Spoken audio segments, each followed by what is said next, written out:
Cornelius, Yes, Lord.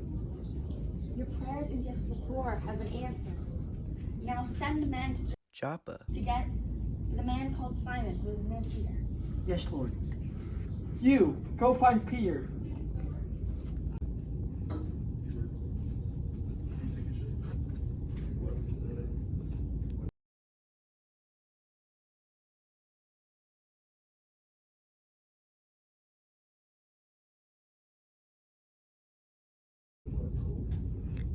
Get up, Peter, kill and eat.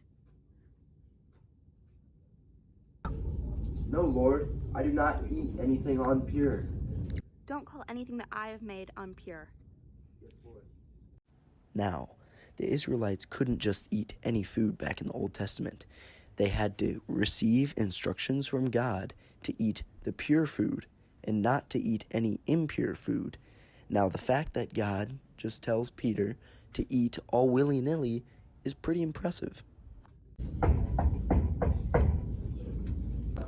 Who is it? Peter, there are men downstairs. Don't hesitate to go with them. St. Peter. Stand up. I am only a man myself.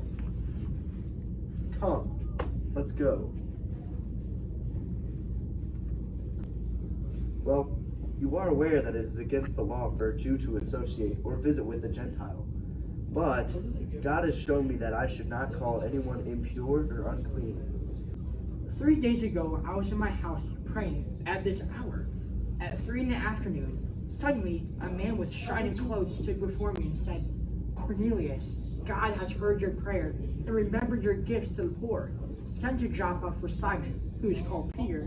He is a guest in the home of Simon the tanner, who lives by the sea. So I sent for you immediately, and it was good for you to come. Now we are all here in the presence of God to listen to everything the Lord has commanded you to tell us. I now realize that God does not show favoritism. He accepts people of all nations. He accepts everyone who fears him.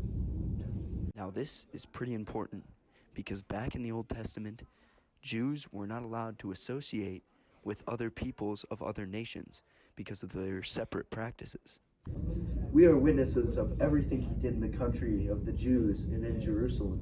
They killed him, hanging him on a cross, but God raised him up from the dead on the third day and caused him to be seen. He was not seen by all people, but by the witnesses whom God had already chosen, by us who ate and drank with him after he rose from the dead. He commanded us to preach to the people and testify that he is one whom God appointed as judge of the living and the dead. All prophets to testify about him, that everyone who believes in him receives forgiveness of sins through his name. Surely no one can stand in the way of being baptized with water. They have received the Holy Spirit just as we have.